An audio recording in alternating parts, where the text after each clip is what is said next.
the Ron and Brian Podcast. Get ready to fill your ears with the latest news, politics, current events, and whatever else we feel like talking about this week. And now, your hosts, Ron and Brian. And good evening, everybody. It is Sunday night. It's 8 o'clock, and it is time for episode 276 of the Ron and Brian podcast. Brian, good to see you, my friend. It's been a while. It's been a hot minute. How the hell are you tonight? Missing you, clearly. No. I have to start off by saying that I'm missing you. Ultimately, I'm going to say it has been it's been a trying week. It has been a week that has tested, my resolve. It has shown me and those around me just the person that I am, what I am made of, the material that has gone into this body, the soul, my essence. Other than that, Ron, just doing great. Really looking forward to this episode. So many different topics we said we were going to hit today. But also, how are you doing? I can't complain. It was an exciting weekend. It was an action-packed weekend, of which I'm sure we will get to some of these stories. But yeah, like you said, we've got a jam-packed show tonight. So let's just dive right into it, as always. Drink of the week. Na zdrowie. Salud. Drink of the week.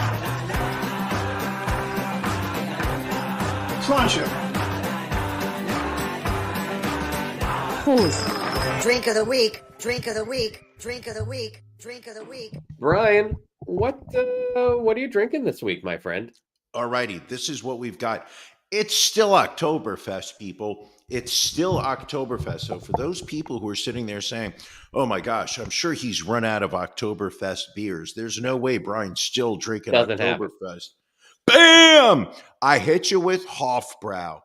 Hofbrau's entry into Oktoberfest Marzen beers. Ron, the Hofbrau tent at the Oktoberfest is known for its lively atmosphere.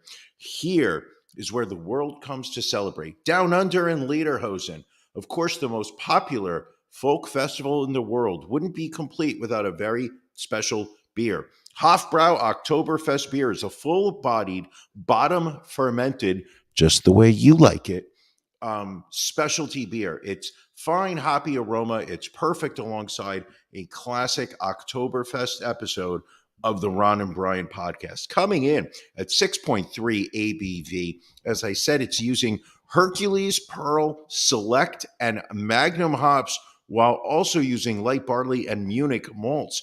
You'll see the color. Fine, shiny, a strong golden hue.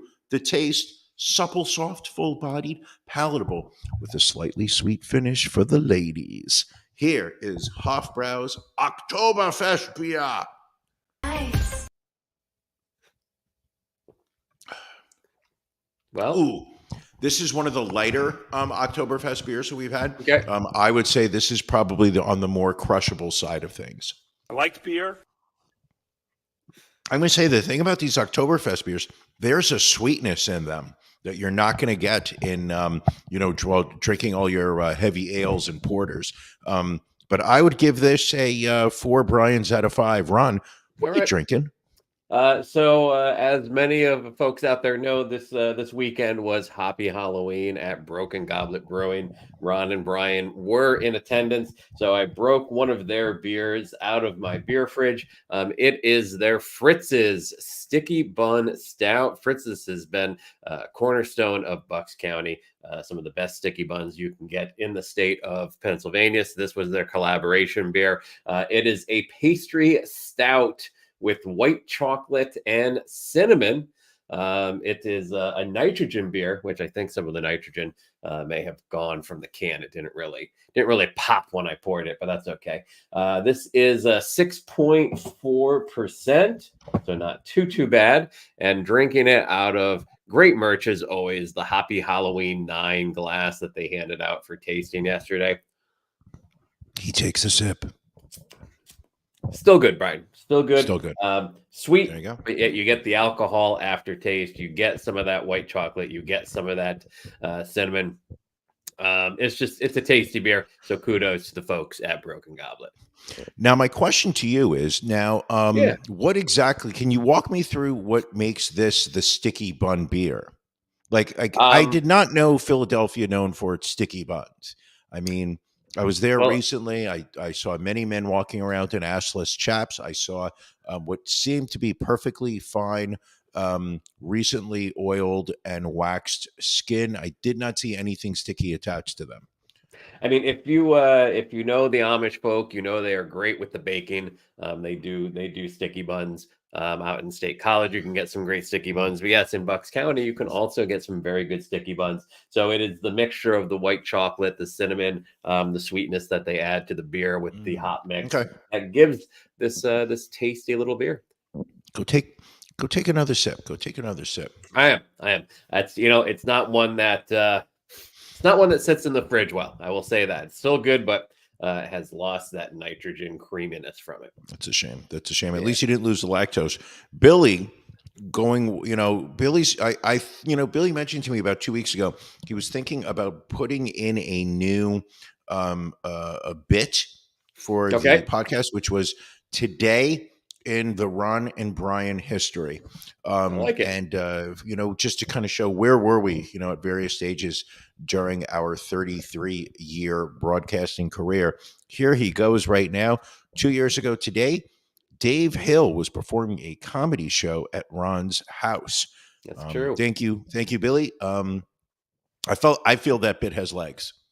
I think so too. I mean, we have so much history, so it's good to recognize it from time to time. All right, excellent. Let's hit it. It's Beef of the Week time.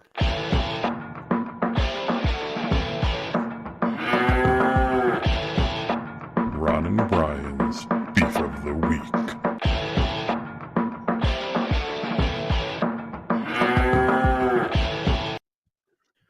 Brian, what's bothering you this week? I'm going to let you pick. Pick. Do you want to hear me complain about my home renovation project, or would you like to hear me complain about the American consumerism mindset? I mean, I heard both from you for a good portion of the weekend. Let's go with the American consumerism mindset. Excellent. So we're going to talk about my frustration with home renovations and remodelings. Ron, I literally have hit the wall on my tolerance for home renovation projects. As I complained last week at our episode 275, this is 276, people. The numbers only go up, just like my weight. Kidding, people. I'll be here all week. I hit the wall this week. I have everything now is sitting in boxes. Painters were supposed to come out this week to start prepping walls. I cannot see anything they actually did. They were here. They showed up on Friday. It looked like they patched up one hole in a wall in the home office room. Everything else just sitting in boxes. Now there's plastic sheeting covering those boxes. So we're making a lot of progress going backwards. I spent a little time earlier today at a Home Depot, and then I spent some time over at a Lowe's. That's right, Ron. We went to Lowe's. You did went to Lowe's also. Nice. And it literally is the level of aggravation I felt looking at nothing but just row after row of home renovation products. And just people sitting there, and there's the second you walk in, you already feel like you're not enough of a man because you're not buying like 2x4s, you're not buying any kind of siding. There I am sitting there measuring air conditioner registers and returns, not knowing what the difference is between a register and a return, or why these little covers are different. I don't know this kind of shit. So so just had enough of it. Ron, what's bothering you? So Brian, I guess what's bothering me the most this week is products that are misrepresented on the internet. Most specifically, what I got for my Halloween costume this year. Again, you don't dress up for Halloween. I respect that. My wife and I, big fans of Halloween, obviously. So I was doing a little mix of a costume this year. I was doing Weekend at Mitch's. I had my head made up like Mitch McConnell. The rest of my outfit was Weekend at Bernie's. And so to get the full Mitch McConnell effect, I purchased a prosthetic double chin neck waddle off of the internet, which made it seem like all you had to do was just kind of slap it on with some spirit gum and it would look just natural. And so here is a photo of it not looking quite natural. It just looks like now. You were very aroused by my neck, which was probably one of the more disturbing things. Hold on. Can you zoom in on that photo? Because I do want to explain why I was so aroused by the neck.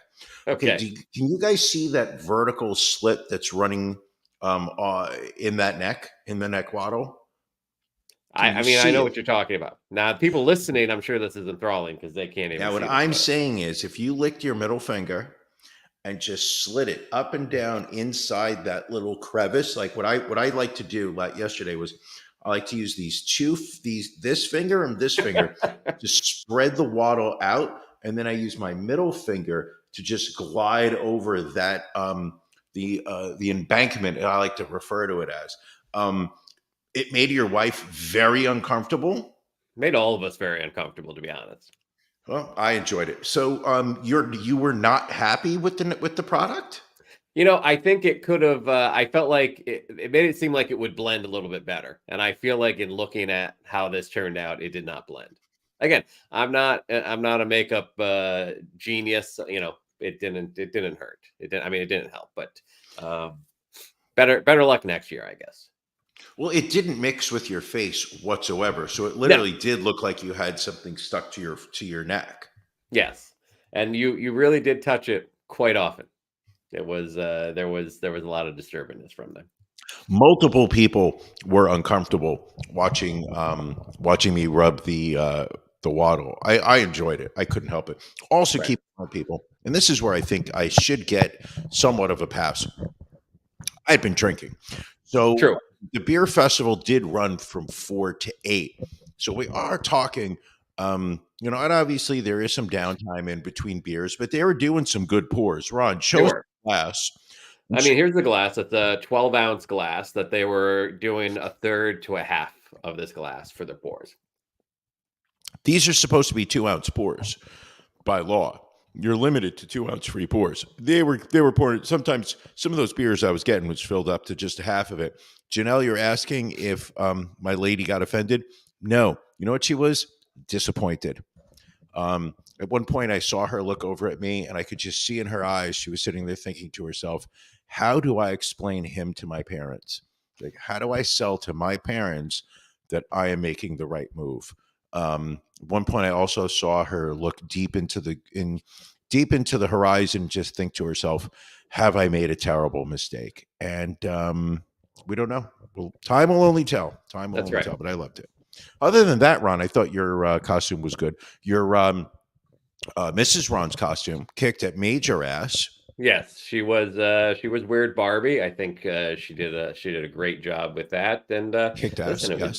It was just a fun time. Now, I almost had another beef of the week. I kind of put it to the side, but I want to ask your opinion because I respect your opinion on a great many things. Sure. And I want to see maybe this was me being petty, maybe this was me being unreal. But sure.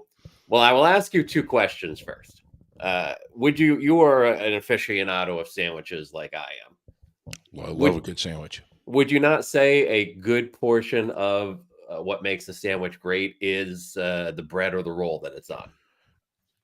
The bread will make or break a sandwich. Okay. Good bread will elevate the sandwich to the point of you will forego having the finest of ingredients on that sandwich, and it can still be a good sandwich. Bad bread will ruin the sandwich irregardless of what you put on it. All right.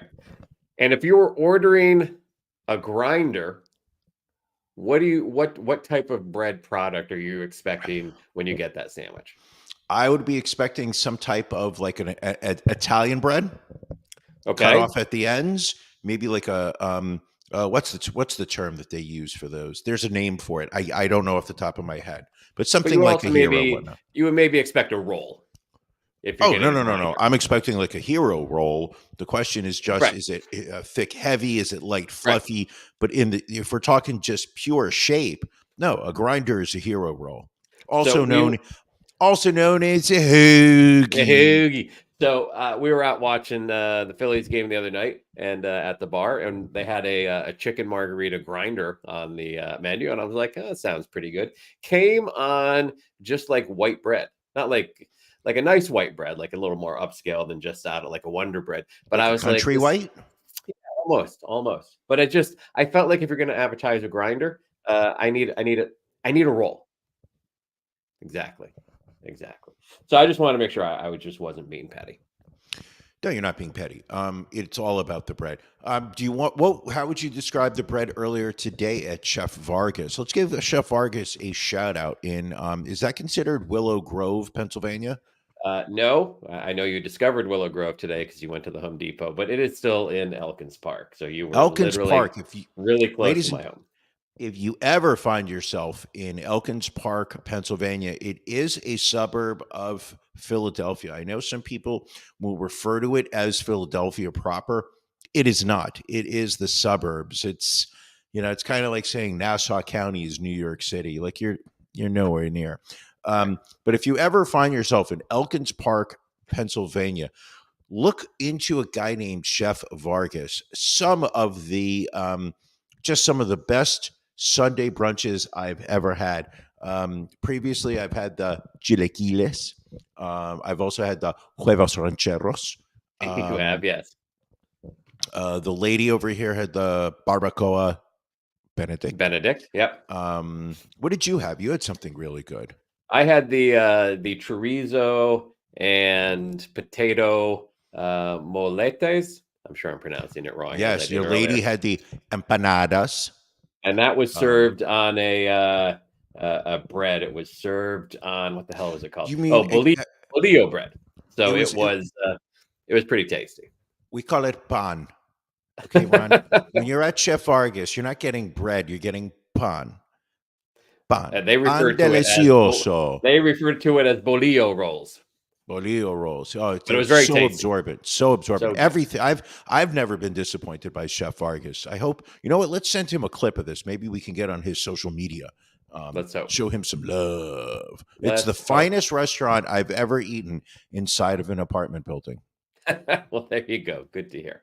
Brian, last week people criticized some of our content, saying we didn't really tackle some of the major issues that were going on in the world. But this week, I think we are ready for some hard-hitting journalism.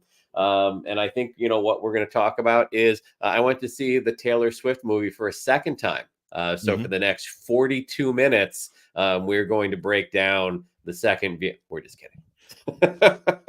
In fact, Brian, I think, did we have a viewer email from last week? We only got one last week, which I'm Okay. very disappointed by. Normally we get dozens. This past week we only received one, which was from John Jardy of Willow Grove, Pennsylvania. Wow, Willow Grove, very Surprising. popular this week. And John Jardy says, "Great to have Brian back. He breathes life into every episode of this show. Can't wait for next week's episode when Ron won't be around and we get 1 hour plus of pure, unadulterated Brian."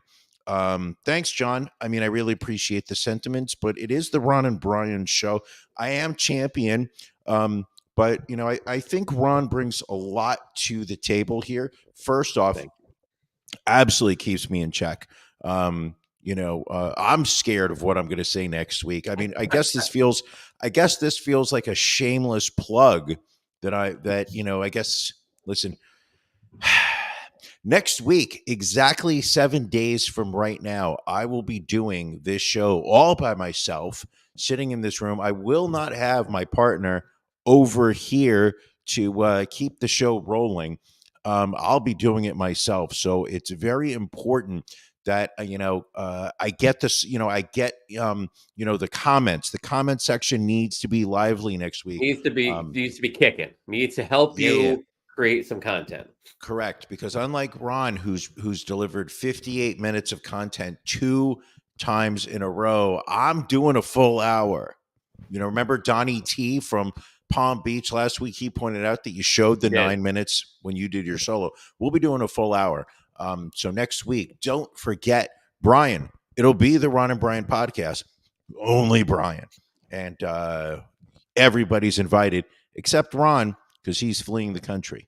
That is true. Brian, obviously this week we need to talk about stolen land. We need to talk about persecution of a group of people. We need to talk about, violence and murder and things of that nature. No, Brian, it's not the Middle East. It's actually the United States. It's time for our horrible history.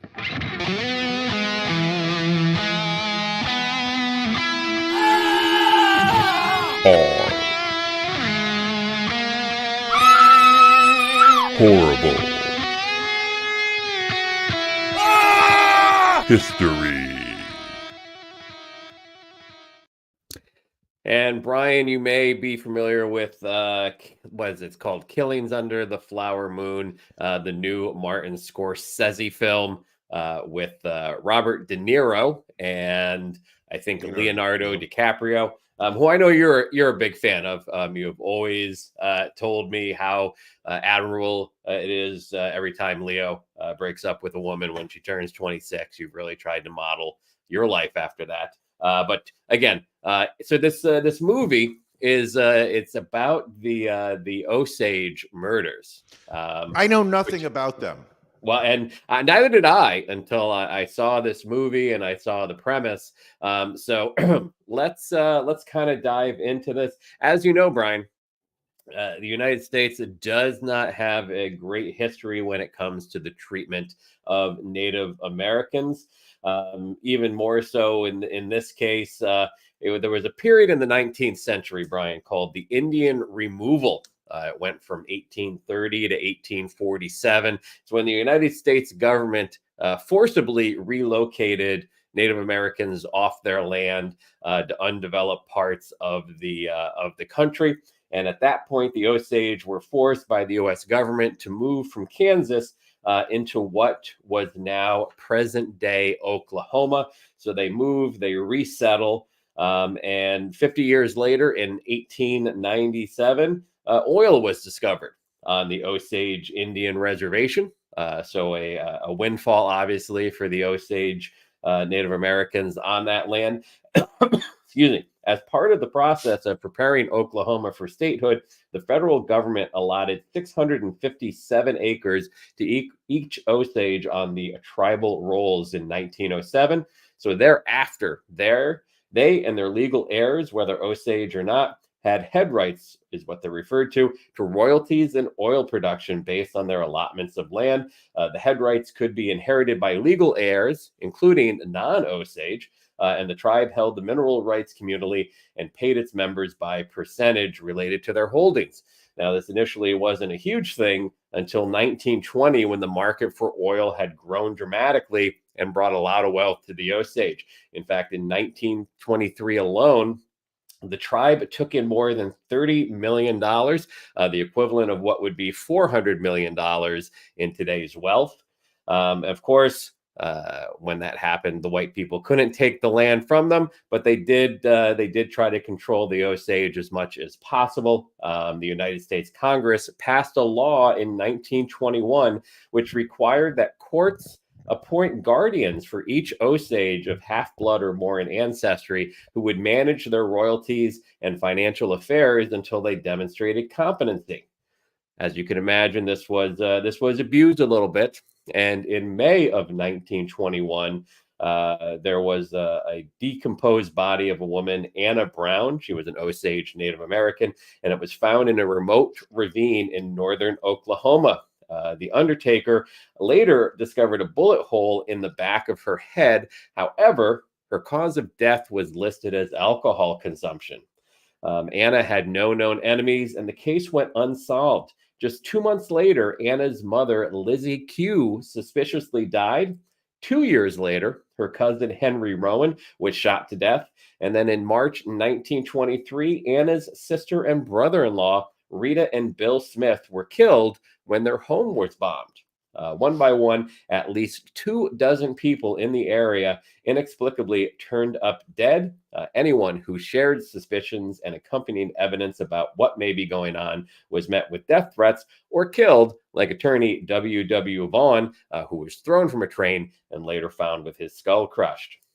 Early on, people suspected a man by the name of William Hale, the so-called king of the Osage Hills. This is the character that Robert De Niro plays in the film. Hale arrived in Oklahoma as a local cattleman, and he bribed, intimidated, lied, and stole his way to wealth and power. Hale and his nephews, Ernest and Brian Burkhart, migrated from Texas to Osage County to find jobs in the oil fields. Once there, they discovered the immense wealth of members of the Osage Nation from royalties being paid from leases on oil-producing lands. Hale's goal was to gain the head rights and wealth of several tribe members. To gain part of the wealth, Hale persuaded his nephew Ernest, who Leo DiCaprio plays in the film, to marry Molly Kyle, a full-blooded Osage. Hale then arranged for the murders of Molly's sisters, her brother-in-law, her mother, and her cousin, to cash in on the insurance policies and also collect the head rights of each family member. Molly and Ernest Burkhart inherited all of the head rights from her family, and investigators soon discovered that Molly was being poisoned. Ernest's attempt to kill his wife failed. Molly, a devout Catholic, had told her priest that she feared she was being poisoned at home. The priest told her not to touch liquor under any circumstances and also alerted an FBI agent that was investigating the murders. Molly recovered from the poison she had already consumed and then eventually divorced Ernest. The story, this is also when the Federal Bureau of Investigations was first starting up. Apparently, who was the guy that was the initial head of the FBI? I'm drawing a blank. That was William Forrest. William Forrest? Yes, that was William Forrest, the first head of the FBI. Am I right? Are you thinking, you're not thinking of Herbert Hoover? Hoover. No, I'm not thinking of Hoover. J. Edgar Hoover was not the head of the FBI, but he worked for the FBI. He did not want to investigate these murders. There was a lot of attempts of cover up. And basically, a lot of Native Americans were killed and their money and their rights stolen from them and their families. So that's just another bit of our horrible history, Brian. What's the horrible part? I was waiting for you to get to it. You don't know the horrible part of that story?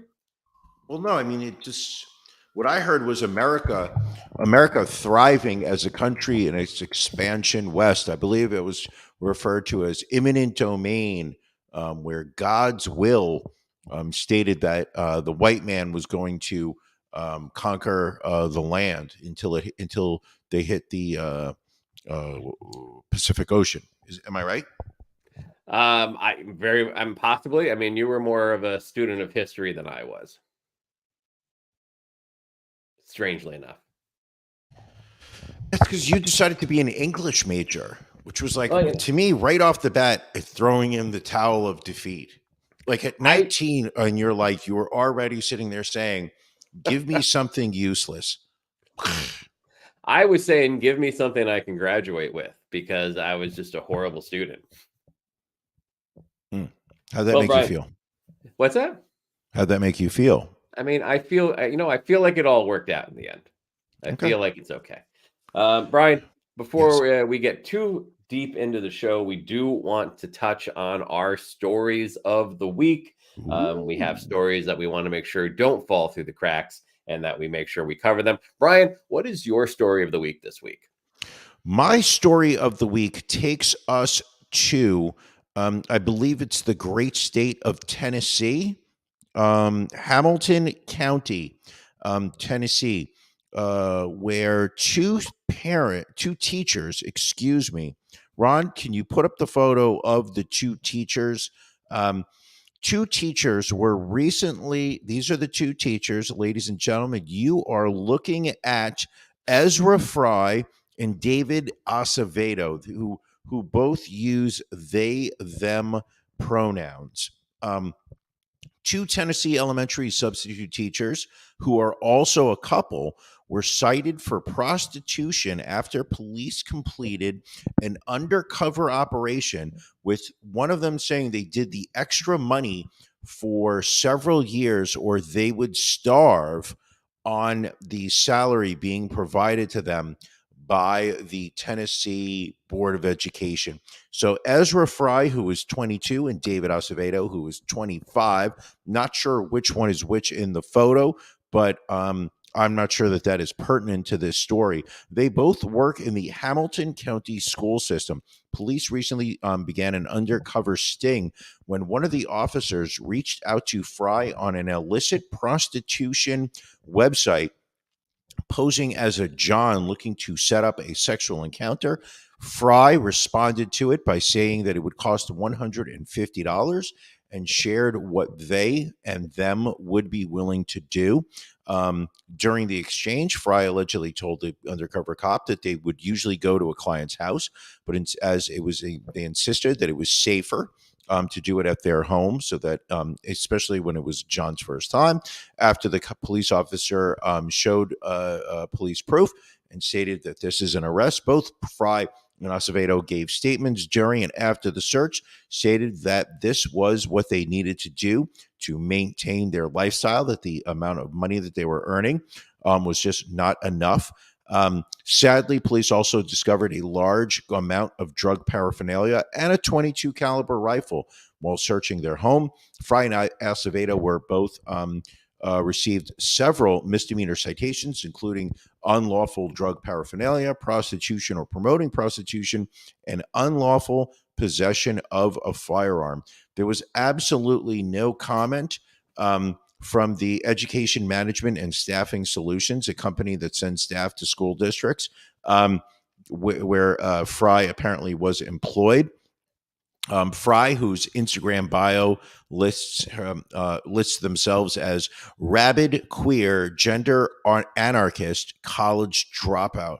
Acevedo lists them as trans, disabled, queer, Puerto Rican, an ex-ed teacher. I just think that this story is incredibly sad because it just shows you the lengths that American teachers, people who are teaching the next generation of your children, the lengths that they have to go to basically maintain their lifestyle as educators. That that our education system has failed the educators so badly that the salary that is afforded them, that has been approved by different municipalities, does not cover their living expenses, and they are forced to turn to prostitution. You and I have always, at least for the past 26 years on this show, have sat there and said, we need to pay our teachers like rock stars, and we need to pay our rock stars like they were teachers. And still to this day, teachers, once again, here's an example, just not being paid enough to do a job that is so important to the future of this country. Let's hope that the walls of justice do not come down too hard on Ezra Fry and Dennis Acevedo. Ron, what is your story of the week? My story, I guess, a little more lighthearted than that. I mean, you really got serious this week, but that's okay. Yeah, it happens from time to time. I care about our educators, and even William comes in. Another Ronald Reagan didn't cut the funding for education. No, he may have cut it, but it has stayed there. So that just tells you that it's our politicians that we need to go after. So there's been, obviously, for the last few weeks, a lot of buzz around the relationship between Taylor Swift and Travis Kelce of the Kansas City Chiefs. and hundreds of Taylor Swift fans spent hours waiting outside of a Connecticut restaurant on Thursday amidst rumors that the pop star and Kansas City Chiefs tight end were dining inside. Instead, Brian, they found Taylor Swift and Travis Kelce scarecrows. Elm, which is a New American restaurant in New Canaan, Connecticut, was swarmed early Thursday afternoon by fans of all ages, hoping to catch a glimpse of Swift and Kelce. And according to one variation on the rumor, actor couple Blake Lively and Ryan Reynolds, who own a home in nearby Westchester County. There were tons of videos and TikToks that were posted showing fans camped outside the restaurant until past sunset.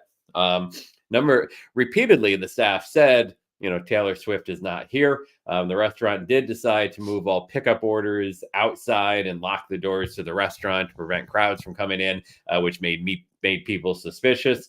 And then around 4:30, police and fire department showed up in an attempt to disperse the crowd. But apparently it was just a local mom that started the rumor, and things just kind of went a little bit crazy.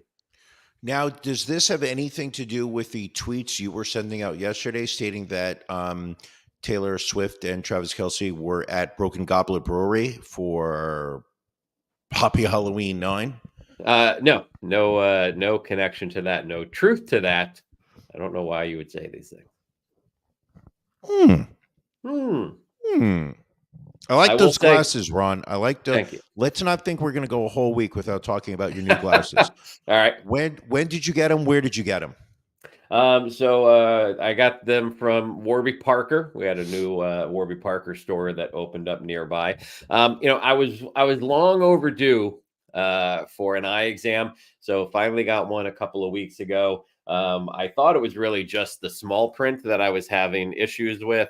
And the eye doctor said, we do need to bump your prescription up to the next level. So these came in on, Tuesday or Wednesday of last week. And I put them on and it was like night and day. I was like, wow. It was like the first time I put glasses on in general. It was, I could see my phone better. I could see distance better. So just a much needed change. Does that have anything to do with your threats to divorce your wife now? Don't know why you would even bring that up or joke about that. Well, we all know that she's going to divorce you first. You're never going to. That woman is a saint. You will never divorce her. If there's ever a divorce, she will be the one to initiate it. We all know it. However, you look a little snazzy. Not going to lie. I got two pairs. To your face. Maybe I'll put the second pair on when we do After Dark. Speaking of After Dark, Ron, do you want to talk about After Dark for a moment? Sure, please do. Okay, so people, look at this bumper you see below, the scroll. Become a patron. If you are not currently supporting our Patreon, it is probably the easiest way that you can support Ron and I and the show. This is not, we love doing this show. It is a labor of love, but it is not free. Every week, there are costs that are associated to it. The website, maintenance, the servers that we are running to mine Bitcoin. Haven't mined one yet, but we're still the electricity bills are just out of this world. The StreamYard website that we use to be able to do this online stuff. Some of the research we have to pay Matt Beaker. He gets he works hard. There are some weeks where he makes more than us because, people have not been supporting the Patreon. But now you can become a patron. Go to ronandbrianpodcast.com. Click in the upper right-hand corner where it says become a patron. Go there. For as little as $5 a month, you can help support this show. There is so much bad going on in this world, the Middle East, Ukraine wars.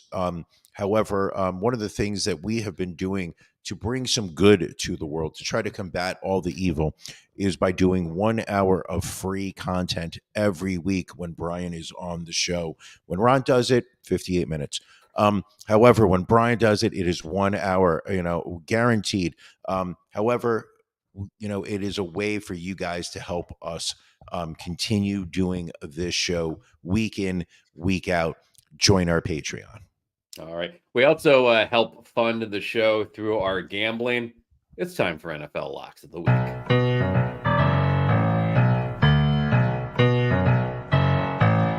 Locks.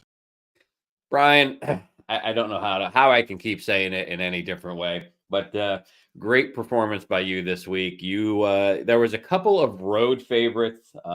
The Las Vegas Raiders were -1 visiting the Bears. You said, you know what? I think the Bears, I think they're due. I think it's their week. Chicago wins 20-12. And then you had Cleveland on the road at Indianapolis -2.5. You were like, you know what? I think Cleveland can win this game, but I think it's going to be very, very tight. And sure enough, a last-second score helps the Browns win that game by a point, but they failed to cover. You, on the other hand, my friend, cover, and you go to 14-0 on the season. How the hell have you made it happen this far? I'll tell you how. It's just skill. Every week in, week out, you sit there. There is exactly 22 games to go through. Each game is going to have a winner. Each game is going to have a loser. It's really not that difficult to me. However, one thing that I am very impressed with, Ron, is that you also went 2-0 this week. Washington's laying 1.5 over the Giants. You sat there and said, this is Eli Manning's week to shine. Take those points. Giants are going to win. They win the whole game 14-7.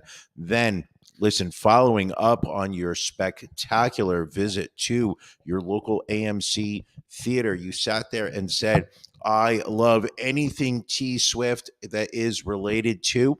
Therefore, I love her boyfriend. Chiefs -6 over the Chargers. They win by 14, 31-17. Ron, you also are 14-0.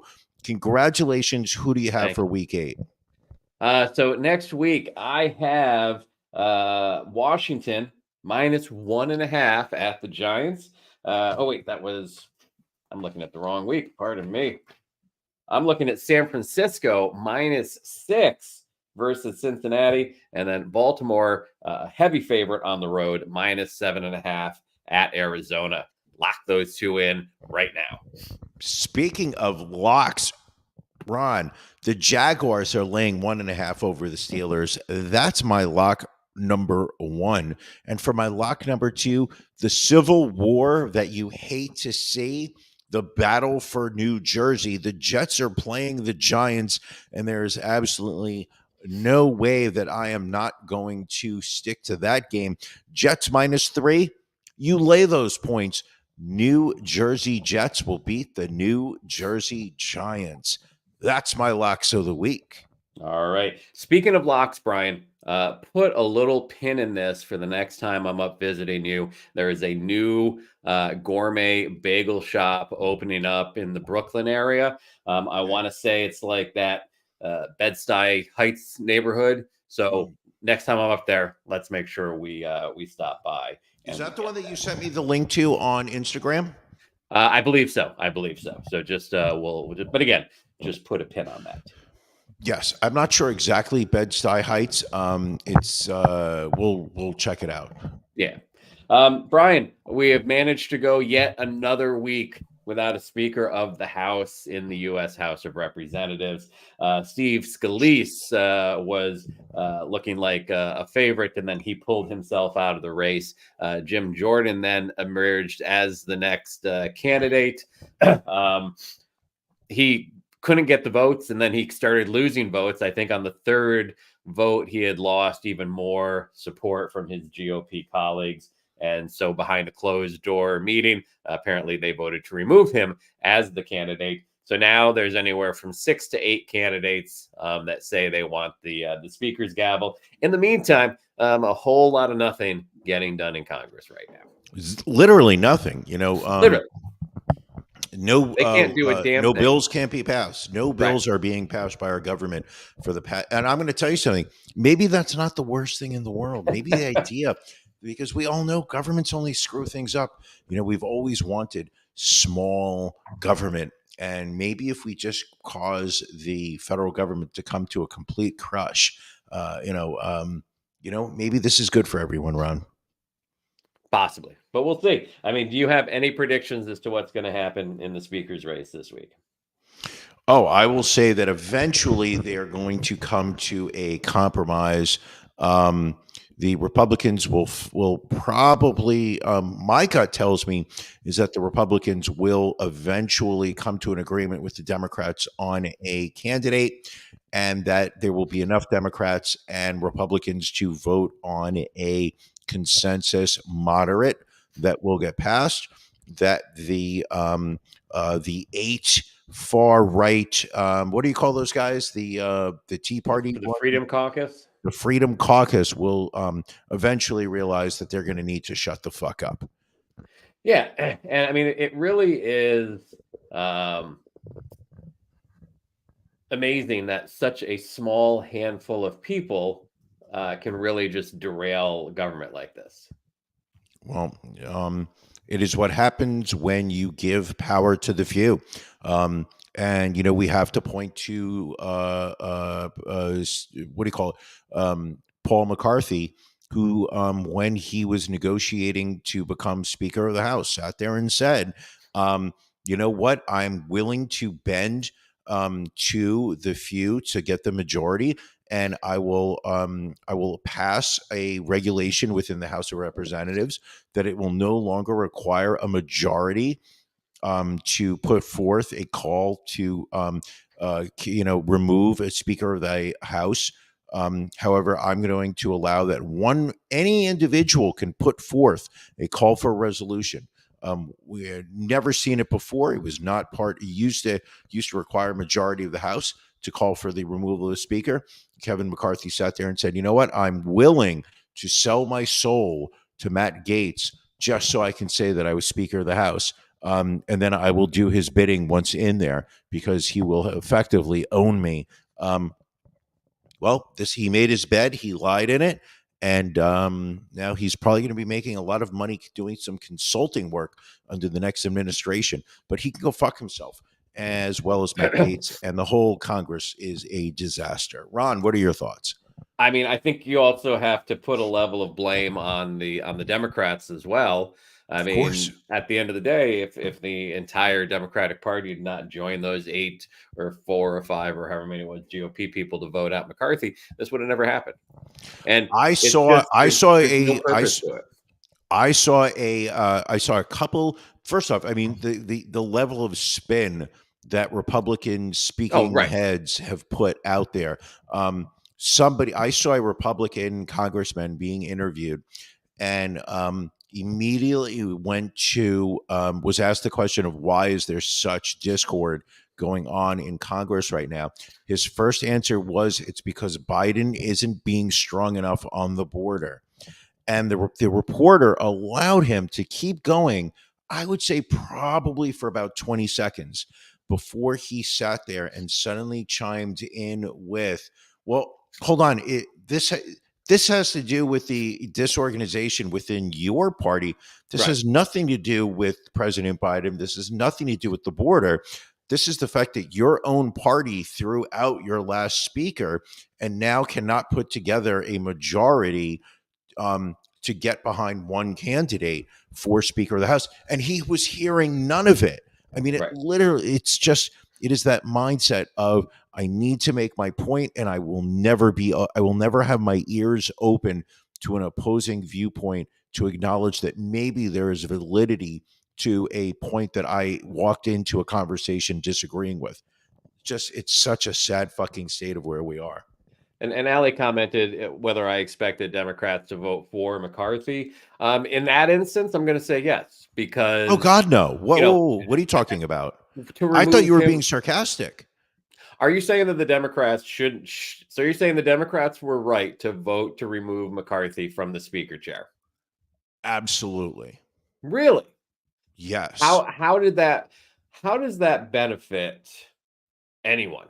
because because he is a people that have- terrible human being who never Sure. deserved. He didn't deserve to be the speaker to begin with. Here is a man who literally will bend over and stretch his buttocks to the point that his anus is literally so exposed you can see the other side of the Milky Way, all for Donald Trump to literally slide his orange fisted penis all through. So McCarthy has stood up and covered for Trump on so many occasions over the past few years. He sold his soul to the Freedom Caucus so he could be able to say, "Ooh, look at me, I'm Speaker of the House." Fuck him. Every now and then you do have to burn down the house to start building something stronger. And I do not see why it's the Democrats' job to step in to save Kevin McCarthy. If his own party isn't willing to do it, why should the fucking Democrats step in to do it? I thought you were being sarcastic when you made that No, I comment was not earlier. being, because here's the Oh thing: my gosh. is Steve Scalise better than Kevin McCarthy? Is Jim Jordan No. better than Kevin McCarthy? Is And whoever neither ends of up those in guys that are the chair. speaker. Neither of But those guys are the there was speaker. potential of that happening, and who is again, at the end of the day, the Democrats did this to the Democrats did not care about the continuance of government. They cared more about making the GOP look like the fractured party that it is, to help them in 2024 when the elections roll around. Sure. Hold on. You can't ask a politician not to be a politician. Well, you can hope for people to be better, Brian. That's all I'm saying. Stunned. Absolutely stunned right now. Well, You wanted- at you least I can expect still them- stun you from times. Oh, listen, you stunned me this weekend when you allowed me to finger your neck for about 40 minutes uninterrupted. Oh, yeah. Seriously, hold on, Allie. Hold on, wait a second. Allie's making a great point. If 3 Republicans vote on the side with the Democrats, we'll have a new speaker. So why are you shaming the Democrats for not going with Kevin McCarthy? Why are you not shaming 3 moderate Republicans to not go with Jeffries? Is that the guy's name? Hakeem Jeffries. Here's my issue with Hakeem Jeffries. The man uses his hands way too much when he's talking. His hands listen, are in I'm from a New York. I constant use my motion hands of- all the time. I think what has happened here is we have got a failure to communicate, and it's like he's voguing. He's voguing while he talks. It's very distracting. Oh, I'm sorry. Are you more comfortable with freestyle dancing? You're not a fan of the Listen, Vogue. I've not seen handwork like that since Kelly slapped me straight across the face at Happy Halloween yesterday. It was Now that loud. stunned the room. Oh, it did. Oh, it totally did. It absolutely did. Kelly Jardy with the slap heard round the brewery. Now, to be fair, I did say slap me, and I'm still not. We'd had a bit to drink at that point, and I don't recall exactly what the conversation was, but I was like, just slap me, me straight across the face. And she did, thankfully not as hard as she apparently could, but I still felt it. I do remember her holding her hand afterwards. Like she felt like her hand actually felt some pain in it. So, I want to slap you right now for that shit you just said about the Democrats voting for Kevin McCarthy. Well, bring it, my friend. Stunned. Done. Well, listen, at least I can still keep you guessing. Brian, one entry this week in one of our more reoccurring segments, but the drag queens are the problem. We're going to Florida, Brian, one of our favorite states in the union, where a former Florida high school teacher has died from an apparent suicide while facing trial for repeatedly having sex with a 16-year-old student who said she kept clothes and a toothbrush at his home. I think we have a photo of his mugshot. Let's see if we can find it here. And here we go. You got it. So this is Charles Maglio. He had been a math teacher at Wellington Community High School. He also taught at Marjorie Stoneman Douglas High School. He was facing 2 felony sexual misconduct charges after being arrested last month. He was caught professing his love to the girl in a call that was recorded by police, telling her that he could not wait for her to turn 18. He was found dead in the woods near his home. A firearm was found by his side, and a note was located in his room. Officials did not elaborate at what the note said. The sheriff's office first started investigating back in December of last year after a restaurant owner reported to the principal of the school that Maglio was sending flowers to a teen employee. I have a question, Ron. Yes. As someone who supports making accommodations for terrible people simply because you think that it makes life better for society as a whole, do you think that police should not have gone after this man, this monster, for basically raping a 16-year-old girl? Do you think they should have just been like, well, if he kills himself, then we have one less, worker, person who can be productive for society. So you know what? On second thought, instead of charging with crimes, we're just going to let him go because we don't want anything bad to happen. Like, is that what you think the police should have done in this case? No, and I don't think that's a apples to apples correlation of my previous argument. No? No, I don't. You're a little over the top sometimes. A little over the top. You sound like you're getting a little defensive, Ron. I don't want that to happen. Well, I think you're trying to put words in my mouth, Brian, and that's I would never do that. You've attempted to try and put many things in my mouth, and it's disconcerting every single time. Tried to put my little finger in your mouth yesterday. We'll have to share that one photo of when you came up behind me and were had your hands draped around me and were touching my neck. Do you want me to find it right now? I won't take too long. We'll put it on social media. I think that so it can live forever. Let's go out to Michigan, Brian. This was a crazy story. A Michigan grandmother was reportedly gunned down by a friend at a baby shower, and her son then allegedly tracked down his mom's killer and hit her with his car in the parking lot of a Detroit police station. This began last Sunday when the shooting victim, identified by her family as Phoebe Williams, age 53, went to a baby shower on Detroit's east side. Her 46-year-old friend showed up to the event and accused Williams' son of a crime. She has gone as far as reporting Williams' son to the city police last week. The two fought before Williams allegedly hit her friend. Another person allegedly spit on her. That's when the woman pulled a gun and opened fire, killing Williams. A little bit of an overreaction during a fight, to say the least. Yeah. After pulling the trigger, the woman got in her car and called the Detroit police to tell them what she'd done. She drove to the city's 9th precinct a few miles away to turn herself in, but did not realize that Williams' son had followed her to the parking lot. When she got out of her car, he sped up and ran her down. Cops have arrested both Williams' son and the shooter, who was hospitalized in serious condition. Kind of a how do you feel about this one, Case? So Ron, you are at a family party. Sure. Somebody, it's a baby shower. Right. And you are watching your mother just celebrate the fact that her grandchild is going to be born, at which point a woman walks in and shoots your grandmother to death and then says, fuck all of y'all, I'm leaving, and there's not a goddamn thing that any of you can do it. Now, in this case, this woman's grandson said, oh, fuck no, there is something I can do. I'm going to find you when you're walking outside and I'm going to run you over.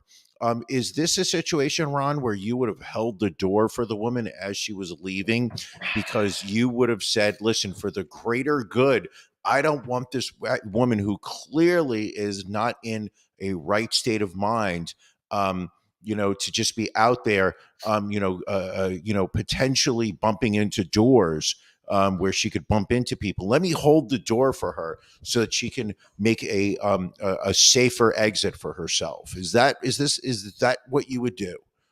So moving on to our next story, Brian, we go to Ohio, where there is a new bill that is going to be going out to the voters. It is HB 161. It is meant to close a decades-old loophole that legally permits some forms of spousal rape.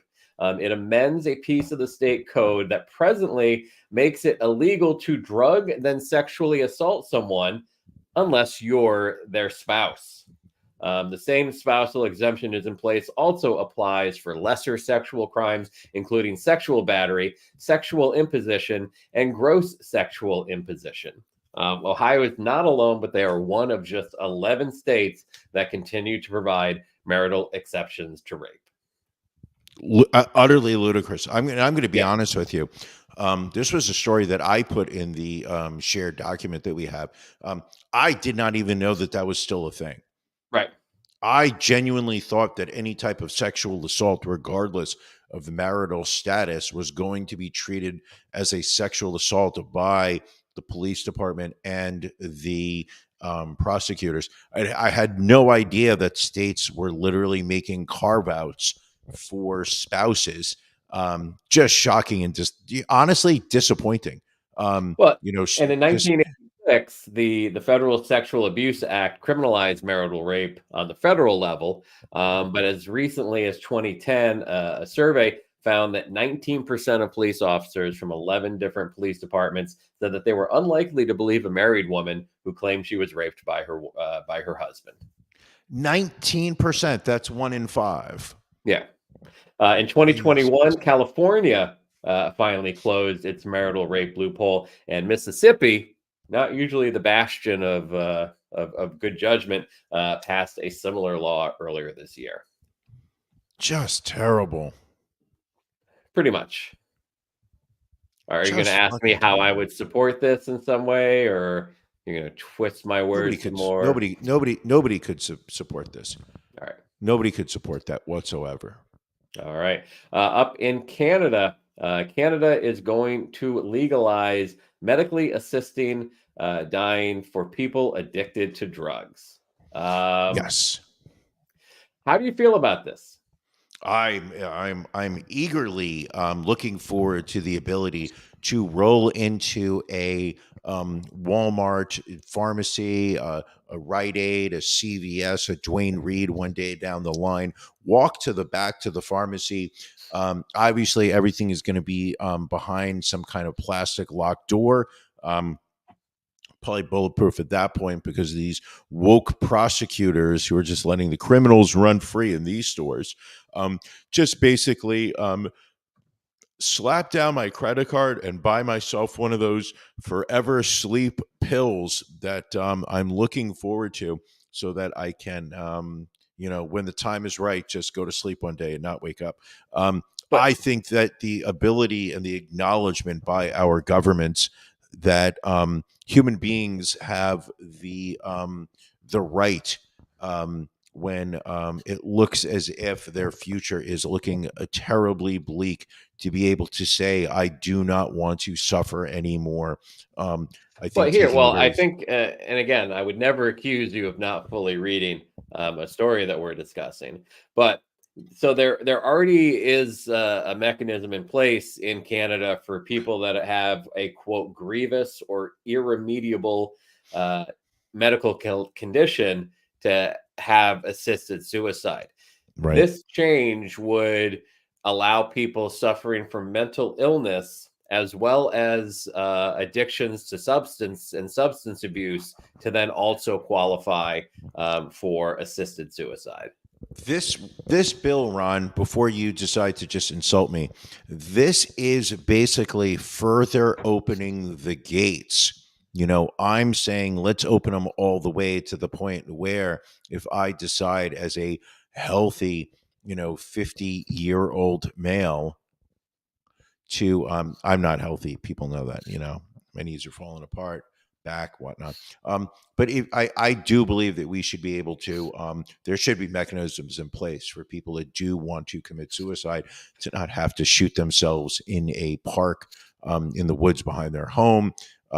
You get sometimes people who are, doing suicide by cop, people who decide they want to commit suicide. So they park their car on train tracks, causing a terrible accident, which derails trains. I mean, it's where people jumping out of buildings, landing on strangers on the street, injuring them. you know what? If the mechanism should be in place, this bill, Ron, because I did read the article, is just making it a little bit easier for people in Canada to do it. It's a step in the right direction. But I guess my question would be, should it be made easier for people addicted to drugs to be able to kill themselves? Should the government be addressing that when they haven't addressed public health measures as far as better access to overdose prevention sites, methadone clinics, or regulated drug supply, housing, employment, all these other issues that contribute to mental health and substance abuse? The government isn't going to really address those issues, but will make it easier for those individuals that are suffering to kill themselves. I do not have a problem with anything All you right. just said. None of it. None of it. All right. Interesting. Do you?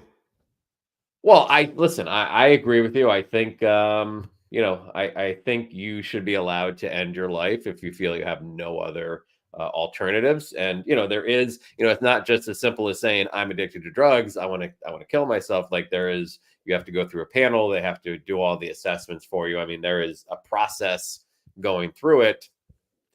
To your point, I think you just hate it when your public transportation gets disrupted by someone throwing themselves onto the train tracks. And then you're forced to take your water taxi instead of your train back to your suburban life. How dare you? How dare you? Water taxi. Listen, New York Waterways puts out an incredible product. Keeps me safe. Well, Brian, as you mentioned earlier, just 1 week away from the next Brian solo show next Sunday night, October 29th. I will be taking a little break, a little vacation. Wife and I will be celebrating the 10-year wedding anniversary coming up at the end of this month. So we will be out of pocket, let's just say, for that week. Brian, what can people have in store when they tune in to see you next week? Okay, this is what we have in store for us next week. First off, no audio clips. I'm not sure I know how to do that. I do not know how to share video clips, so the content will not be me playing 9 minutes of video, unlike other people who do the show by themselves, where they feature video clip after video clip, almost to the lazy point of showing just a previous interview that we've done on the show. For just to kill time. That's not what we're going to be doing next week. First off, I know it's October, but I'm going to be drinking straight up scotch. I'm not drinking a beer. My drink of the week. So I'm going to be slurring the words by the 40-minute mark, people. We will hit some good stories. A lot of it will probably delve into the personal. One of the things I like to do is present a story, and then maybe there'll be a little tangent. We could have a tangent. I don't know. Or two. I will try and call you. Will you be adding the international coverage to your phone? I probably will, yes. So or should I be using WhatsApp to reach you? Because we know I will. There's no way that I can go a full hour without you. So I will be calling you and just leaving you drunk voicemails. That's fair. I'm okay with that if that's what you need to do. Will you be in the same time zone? I believe so, yes. I don't think I'll be I don't think so. I'll have to double check that, but I believe I'll be in the same time zone. It's going to be a great time. And also, one thing that, Ron, you do not believe in doing, but I do, we will be doing a pajama party next week for our patrons. We may have a Can You Beat Ron game. I'm not sure. It's possible. Which Ron will not be participating in because he will not be there. But I may have a game to see if we can beat Ron. Otherwise, if we decide not to, we're still doing a pajama party. So if you are a Patreon at the silver level or higher, you are going to be invited to come onto the show live on After Dark next week. It's a great time, always is. That'll be next week. I will miss you, buddy, but I will do the best that I can without you. I hope. All I can say is that I hope I do as well as you did last week by yourself.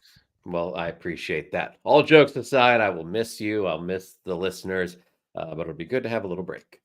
Sure. Anything else this week, Brian? I think we need to go get ready for an exhilarating After Dark experience. I think the same thing. We need that to happen. All right. Thank you all for joining us. Brian will catch you next week. Thank you for joining us on the Ron and Brian podcast. We're live each week on YouTube, Facebook, and Twitch. You can find prior episodes, links to our social media, and everything else Ron and Brian at ronandbrianpodcast.com.